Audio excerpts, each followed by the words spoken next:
Uganda is now in phase 4 of the COVID-19 pandemic.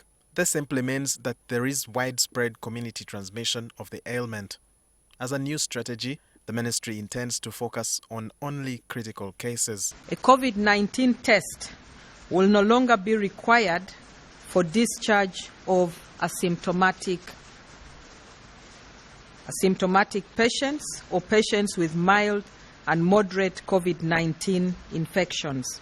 Rather, a time and symptom-based criteria will be used whereby individuals with COVID-19 who do not require oxygen may be discharged at least 10 days after symptom onset, provided their symptoms have improved and they are at least 24 hours fever-free. If the PCR is still positive at day 15, the patients will be discharged at day 20 without further PCR testing. Studies show by 21 days, most patients will have stopped shedding the virus and they are free for discharge. The ministry has previously explained that asymptomatic patients would now self-isolate and receive treatment at home.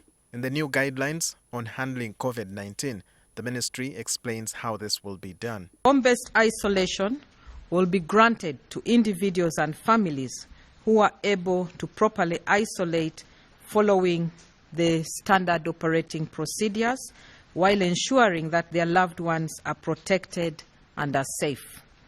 The Ministry of Health has developed standard operating procedures for this purpose, and it will be provided to the general public. Treatment centers are now designated to only handle selected categories of patients, including those that require intensive care. And in a drastic change from previous practice, if one succumbs to the infection, the new guidelines allow for the deceased to be handed over to his or her family for burial.